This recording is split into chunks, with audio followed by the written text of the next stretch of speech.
All right, well, welcome back to another episode of Behind the Grind. Of course, I'm your host, Sherrod Schuler, and I'm so excited about this conversation that we have today and the individual that we have in what we call the grind seat today. Let me tell you a little bit about my guest. Dr. Eddie Connor is a best-selling author, international speaker, college professor. And what's fascinating about his story is he's a survivor of stage 4 cancer. We definitely going to have to talk a little bit about that in our conversation today. Dr. Connor serves as the president of the National Entrepreneurs Association of Michigan. He is a 12-time best-selling book author. Dr. Eddie has been featured on BET, Steve Harvey. He has been featured on the Word Network, Huffington Post.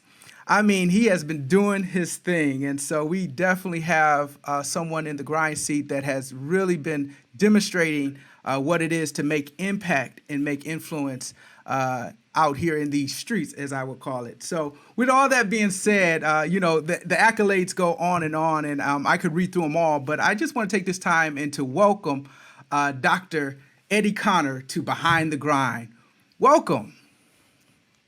Glad to be with you, brother. Glad to be, man. And you're doing great work with your podcast and using your voice as choice to really empower people locally and globally. So honored to share on your platform. Man, I'm really honored that you would take the time out today and to share with us. I know your schedule is pretty busy and there's a lot going on and a lot that you're sharing with so many people, but we definitely honor this moment that you've shared with us to just come on and just chop it up and talk a little bit about your grind and some of the things that you got going on. So before we get really started, as I was mentioning to you before, I live in the A right now, but I'm from Michigan, spent a lot of time, most of my adult career in the Detroit metro area, but grew up in Flint.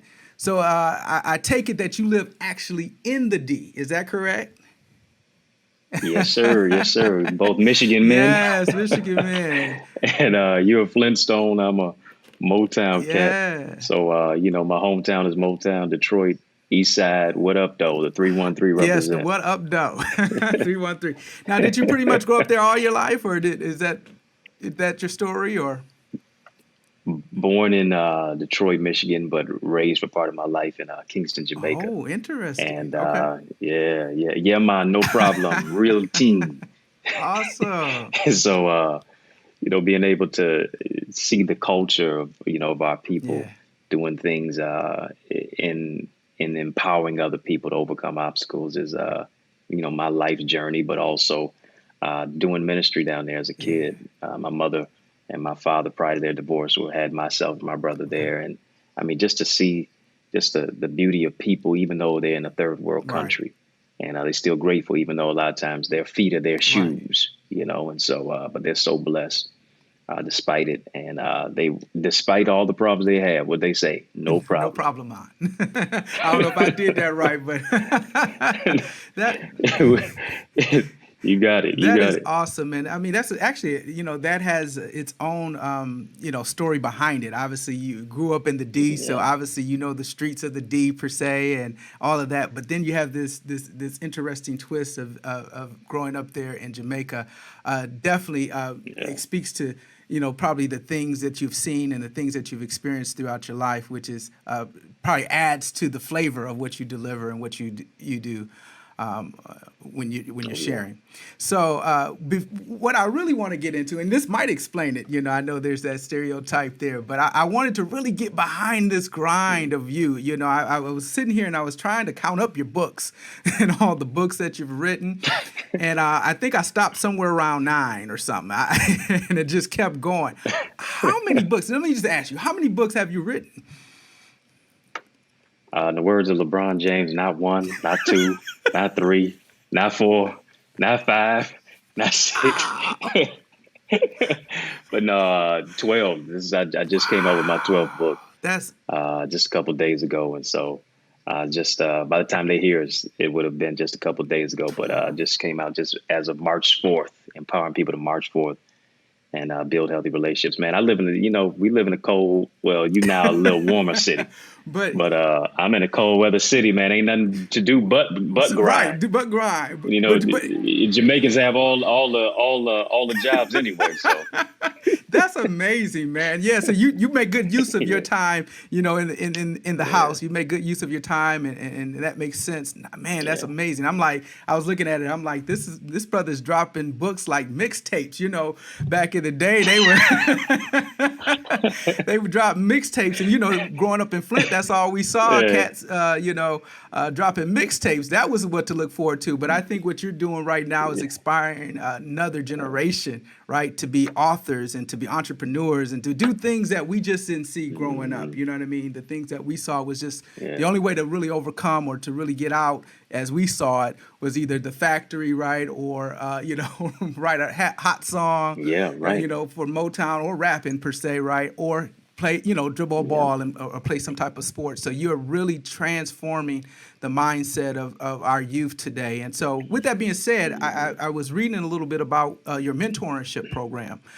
Can you tell us a little bit about what you've done with that mentorship program?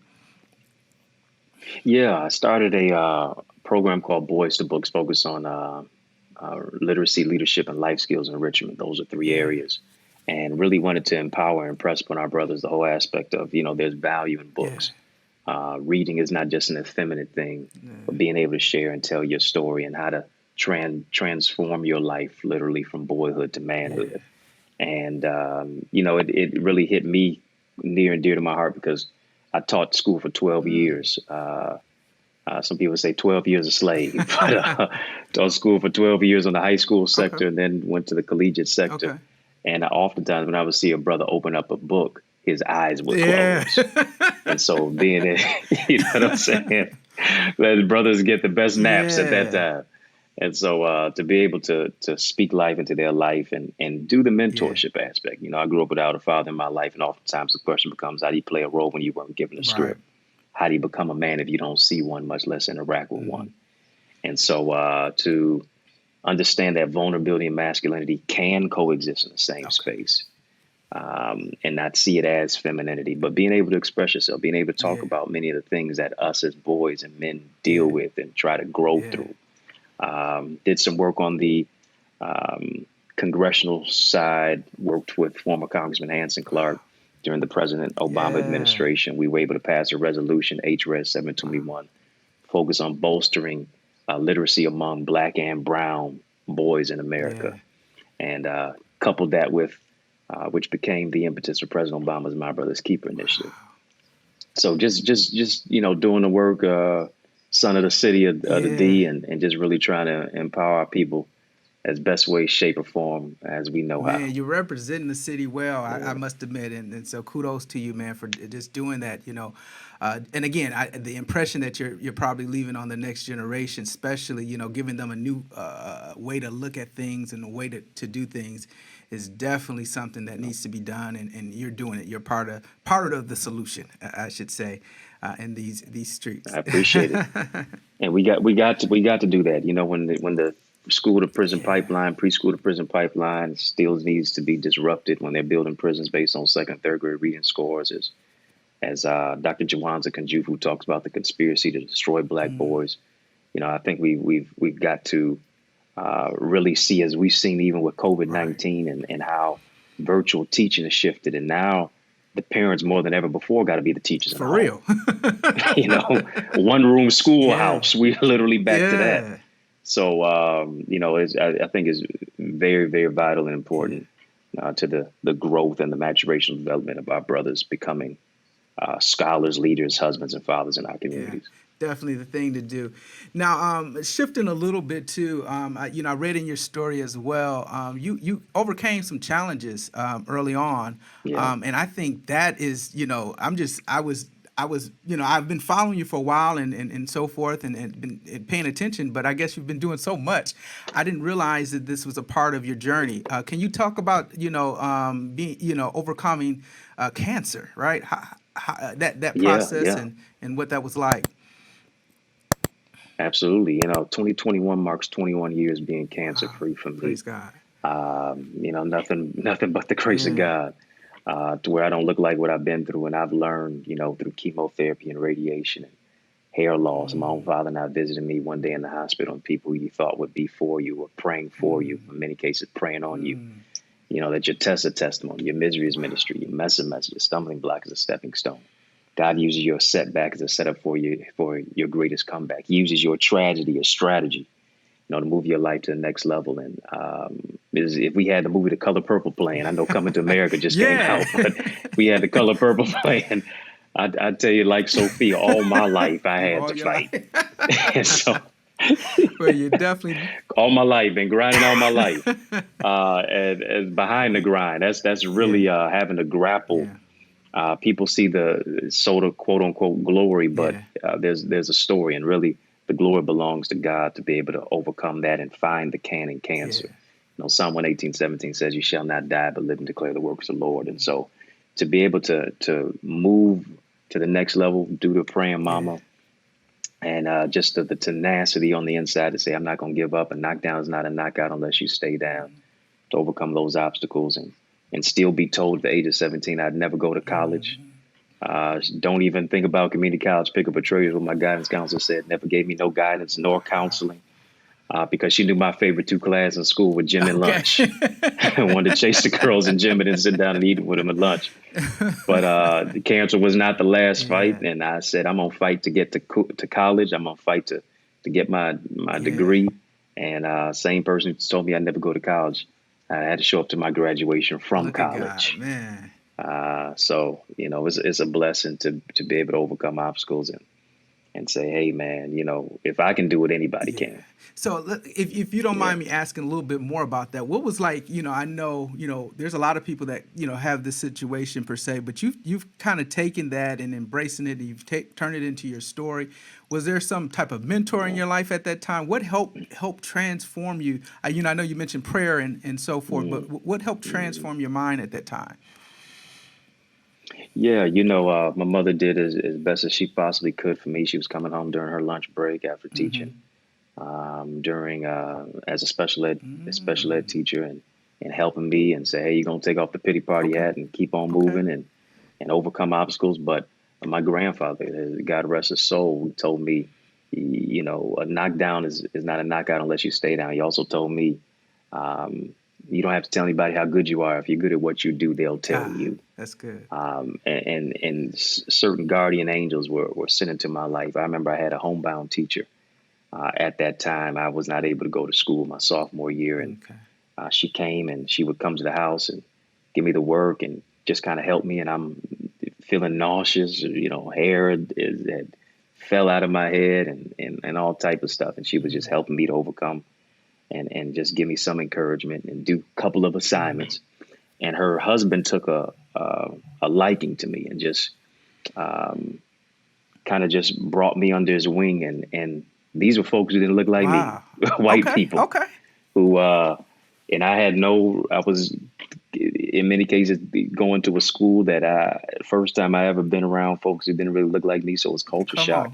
And for, this white man to kind of take a liking to me, took me to my first baseball game, Detroit Tigers game.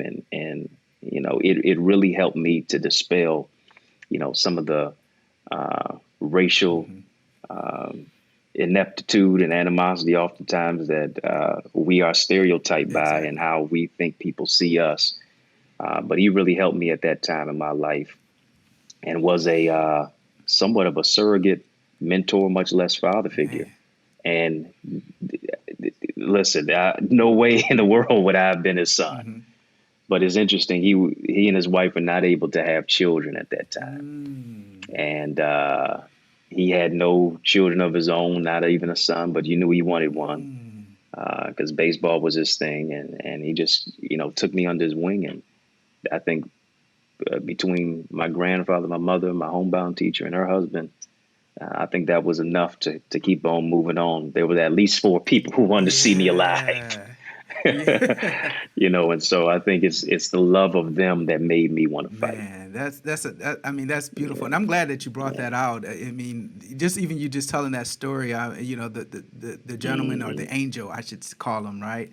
that stepped Yeah, in yeah, yeah, and was yeah. like that surrogate at that moment. It did something for. It sounds like it did something for him as well to see you and Yeah. to do something for you and to take you to the baseball games. It sounds like Mm, it even blessed his life, and so that's a message in and of itself yeah. of Wow. what we can do and what we can do when we're giving back. So Yeah. with that being, And I got to even yeah, say, because is actually kind of interesting as well. My even my principal in the high school at that time, Mr. Ivory, okay, uh, took a yeah, interest. I mean, he would make sure that everything was all right for me. And most of the time, a principal is not going right. to try to They take don't go that care of. far. They ain't not going to go that far when he's got another 500 kids under his belt to Maybe a deal with. teacher, but a principal. But to right, principal, no, no, no, no, no, not at all. No. So that speaks to the principles in many cases that he had internally Yeah. for the love for his students. So, Yeah. but yeah, man, it's God sends certain people in your Yeah. life during when you need it most. Yeah. So with that being said, now again we're gonna get back to all of this. Like I read off all the things that you've accomplished and all the things that you've done, and a lot of times when you read someone's the things that they have accomplished, a lot of it's things that they've done in the past. But it sounds like a lot of the stuff you're still Mm, currently doing, right? You're doing it all and you're balancing it all, and they're not just one track, right? You're ministering, you're in some cases writing books, you're doing all of these different things. And so, what is that about? I mean, no, it's not like you're pinned in one box. What is that it keeps you from being mhm. just nailed to one thing that you can do?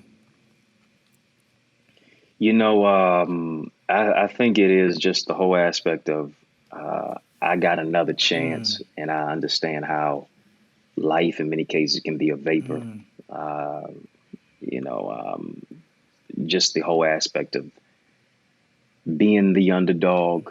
In many cases, I was never the most likely to succeed, least likely to succeed, so to mm, speak. People didn't think I was going to even overcome cancer, much less do what I'm doing now. I didn't even think I'd be able to do mm. what I'm doing now.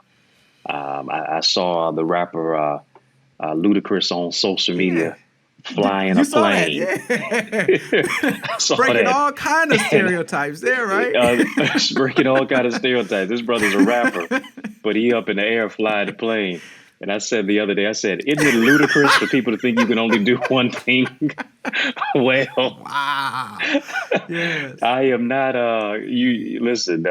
When you're dead, they're gonna put you in Yeah. a box. But while you're alive, you got to think outside of the box. Man. You got to break the box. I heard T.D. Jakes said, if you think I'm only just gonna be a preacher, I'm gonna strain your vision of who I am. I'm gonna be a Yeah. filmmaker. I'm gonna be a Yeah. producer. I'm gonna be an author. I'm gonna be a businessman. I'm gonna do all those things because none of us are one dimensional. We're multi Yeah. talented. We're Yeah. multi-dimensional. And I think we got to get to a place in time right Mm, now where you refuse to bury your mm. talent. Some of us have more than just one talent. We got 5, 7, 10. No need for us to It's bury true. it. Multiply Yeah, it's it true. and don't let it atrophy. And so I'm driven to keep doing more and raising the bar and breaking every glass ceiling. Man, that is your grind, right? So that's Yeah, that's that's the talk yeah. we That's the talk that's here, the right? that's That's behind the behind the grind. grind. That's what's fueling the grind. This That's is right. good. This is good. That's So true. Yeah. let's dig into we talked about all these books before, and so now we're coming to Yeah. you just uh, laid out another book, man. Just like that, right? You Yeah. just Yeah. put out another book. Let's hear about this book. And, of course, I got some questions, but let's hear a little bit about Yeah. this new book that you just launched. Was it yesterday or 2 days ago? Or Yeah, just dropped yesterday, March the nice. 4th. So it's just a newborn Yeah. baby. And Yeah. extra read all about his relationship Yeah. rules, how to win at love, leadership, and leveraging your purpose. And I think where we are right now in our world, relationships are really at a Hmm. tailspin. It's really tough while we're in a pandemic, but even trying to find your Oh, purpose yeah. partner in it. And then also trying to build healthy relationships, but also purposeful Yeah. partnerships. And goes beyond just the romantic companionship So aspect. let This me is with your let me coworkers. clarify that. Yeah, because sometimes when you just hear that Yeah, word relationships, our mind just goes right to yeah, the husband wife type of thing. So is this book yeah. helping beyond just the marriage, or is it? Oh yeah, yeah. yes, it goes beyond Okay. just that. It's just the whole aspect of just coexisting with each other. And I think, as I write in the book, relationships really is the most important issue, what we're dealing with right now in society, whether it's voting, whether it's dating, whether it's working, whether that's being married or marrying someone. I think it boils down to trust and communication. That's true. And so really finding wholeness, if you think about the whole aspect of companionship, finding wholeness in your singleness, finding a success in your singleness, or just coming from the whole aspect of just healing from broken places and finding wisdom from your wounds is really what I wanted to unveil to this, and focusing on those 3 areas: love, leadership, leveraging your purpose, and tapping into the gift and the talent and skill that we have within. Well, so let's talk a little bit, and you may share this in your book, but, in this day and time, obviously, as we're connecting right now, it's virtual. So how does relationships work now in this virtual world, and how do we cultivate these relationships? Because, I mean, even as we open back up, I'm sure we're gonna people who hadn't been using technology in the past are going to start using FaceTime more and using different devices a lot more than they did before because they're introduced to it. So how does relationships look now going forward? Yeah, I think, right. Yeah, I think relationships are, I saw something the other day that said, why would, if you see me call you, why hit deny and text me what you want? I think COVID-19 has further paralyzed relationships to a certain degree, to where a lot of people don't want to be on the phone. Yeah. They just want to text. They just want to send emojis. You could have sent that in a text. You could have sent that, right. Yeah. You could have sent that in a text. I think COVID-19 has taught us to a certain degree. Can you touch somebody without touching somebody? Can you be there without being there? Can you literally touch somebody's heart without using your hands? And I think it has gotten to the place and the point of really now trying to build relationships with a real foundational element beyond just going out to eat. Beyond just getting somebody's nail done, hair church, done. Man, we need to go out to eat after Sunday service, man. Have fellowship. I'm telling you, right? You better get a reservation now. It's 40% occupancy, unless you live in Atlanta, Florida. Well, right. It's a different situation. You're right. I'm sorry. And I think it's gotten us to a place to say, wow, everything that I thought was essential is really non-essential. Because oftentimes, if you think about it, many of our relationships were just transactional, is what I could get from it, versus coming to a relationship, companionship or otherwise, not as a customer, but as a waiter or a waitress. What can I do to serve? Yeah. not to be selfish, but to be selfless. Oh, wow. And so I think that's really what COVID-19 has exposed to us. Many of the relationships were just transactional. It was clout-based. You scratch my back. It was, right. It was all of that, but it never really had any substantive foundation there that was able to stand the storm and the rain. It is COVID was a crucifixion moment, because now all you had 12 folks with you. Now you're looking at them. One of them was going to betray you. And now all you got is 2 or 3. But one of them is going to act as if they don't know you no way. So really all you got is you and God. Wow. So COVID was a crucifixion moment. And we ain't even at Easter yet. It's Resurrection Sunday. So that's deep, man. Man, that's deep. I like how you pull that together. Exposed that. Because you're true. It's true what you're saying. It is so true. I mean, COVID has definitely exposed everything. It has pulled down, as you just describe. At this point, you fool around with the people you want to fool around with now. It's not like you say transactional. You don't have time for all of that. It's just really dealing with the people that's most important, and then you start reevaluating what's most important, right? And in your life as well, and who's important. So this is good. This is good. So with relationships, and you also mentioned something about relationships when it comes to leadership. How does that sound? Yeah, I don't think you can be a leader if you're walking, nobody's behind you. It's leaders beget leaders. Okay. Leaders really birth other leaders. Leaders influence. And I think the whole aspect of what real leadership is not about how many followers you have. It's about how many leaders you create. It's about the way that you're able to influence people to become better. And I think it comes from that whole aspect of servant leadership. It's not what you're doing for me. It's really what I can do for you. As Zig Ziglar said, if you help people get what they want, you'll get what you want.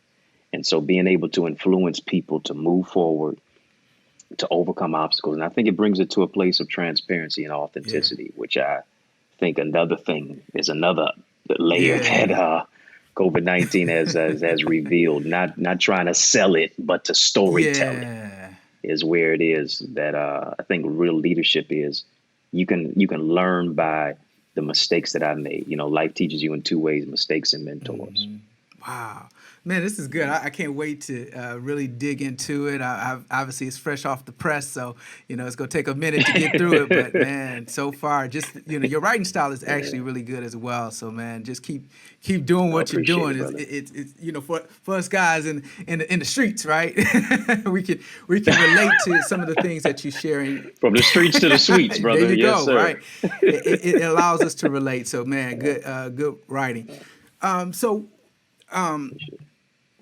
As we dig into the church, I mentioned that I wanted to talk about how things are going to go with the church, and I know you don't have a crystal ball, and nobody's asking you to, but as things are shifting and things are changing, where do you see the church headed to? As we're getting out of this COVID thing, is it going to be the same as it used to be, or are you going to see some shifts? What do you think? Time magazine has a new edition out, and it said life will not be what we were used to.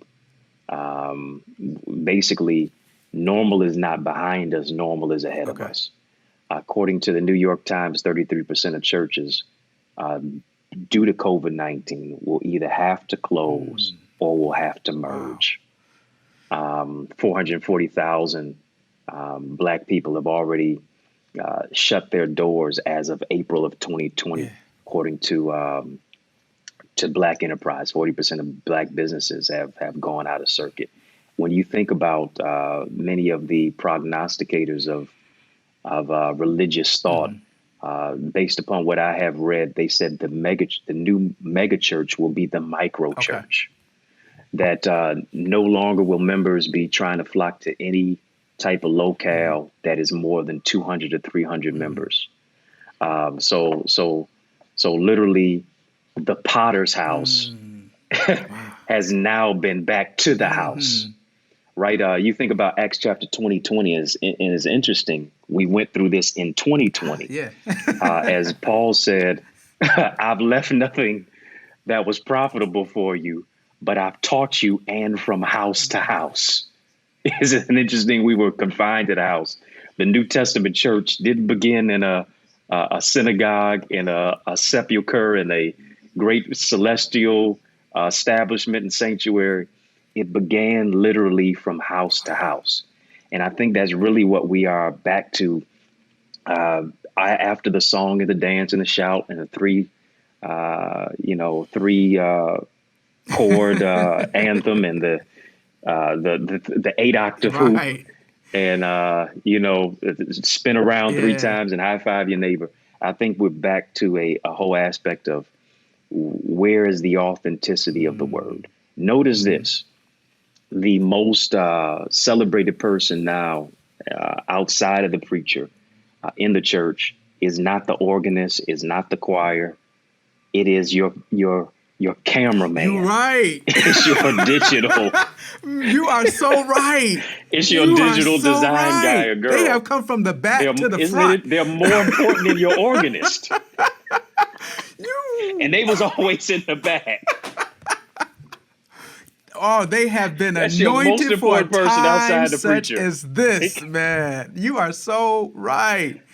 Man, I will say this. I'm telling you, because I will say this. Technology, even now, man, you appreciate it now when you're trying to do this stuff on, technology. You see the value. Before, you didn't have a clue what people were doing and piecing things together and doing. This is amazing. But I'm sorry, you didn't. No. You're right. I mean, the people, the last shall be first in this aspect, because we've gone now from footprints to fingertips. We've gone now from brick and mortar to click and order. And so I think where the whole aspect of the church is, you're going to see some people who want to come back. You're also going to see those who say, I'm not stepping into the building.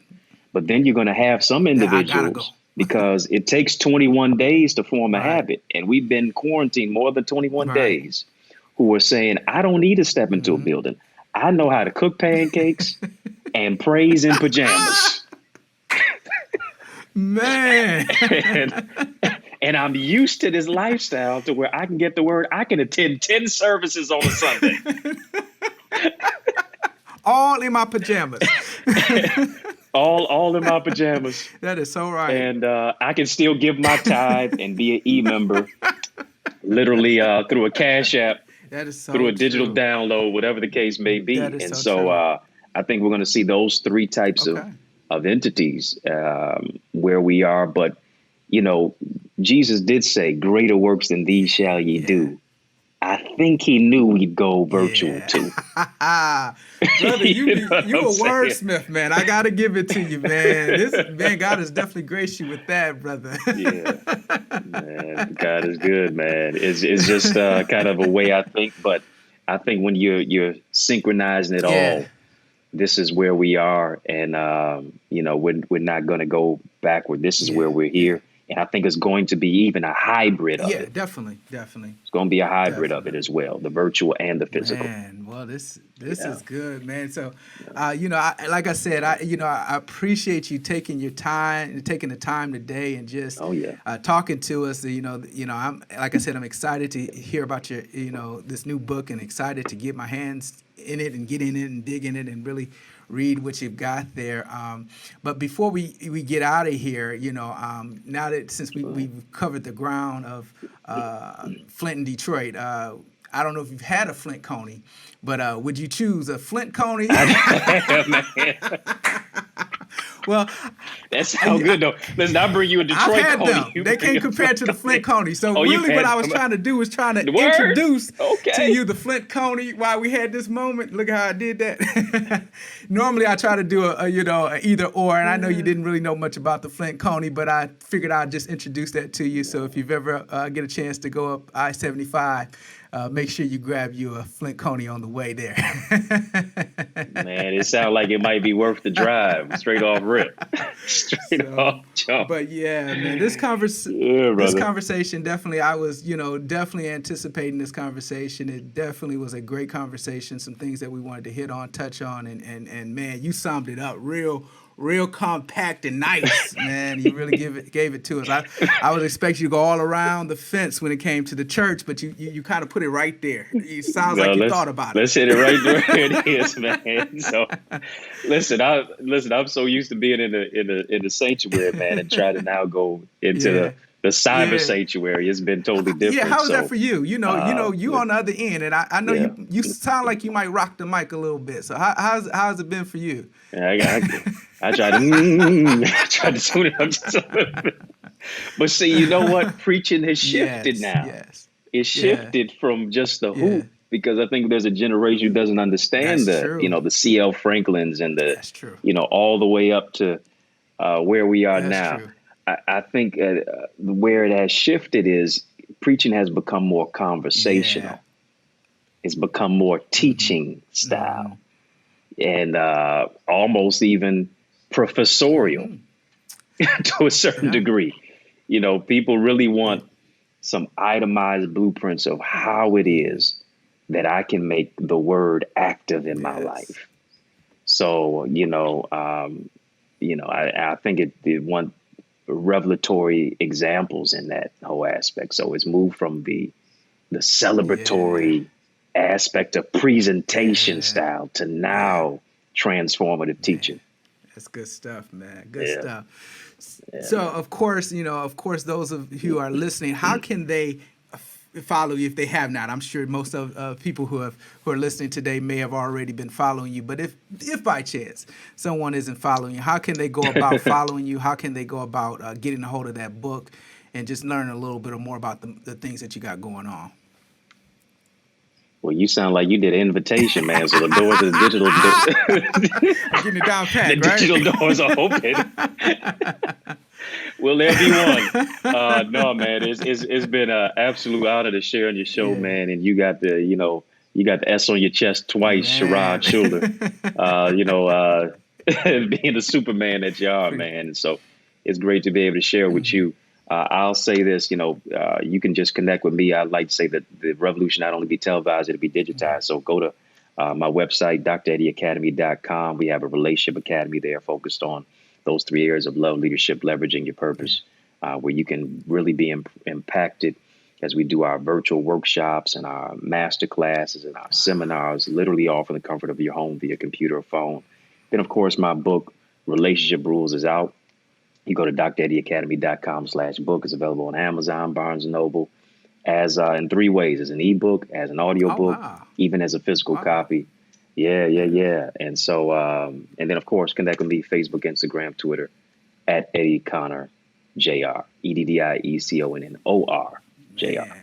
All right, yes, man. Sir. It's been good today, man. And so I hope those of you who are watching and those of you who are listening, I hope you really enjoy. Well, I know you enjoyed this conversation. It's some good conversation that we must have, right? Relationships and talking church and all that good stuff today. So until the next time, I am your host, Sherrod. This is Behind the Grind.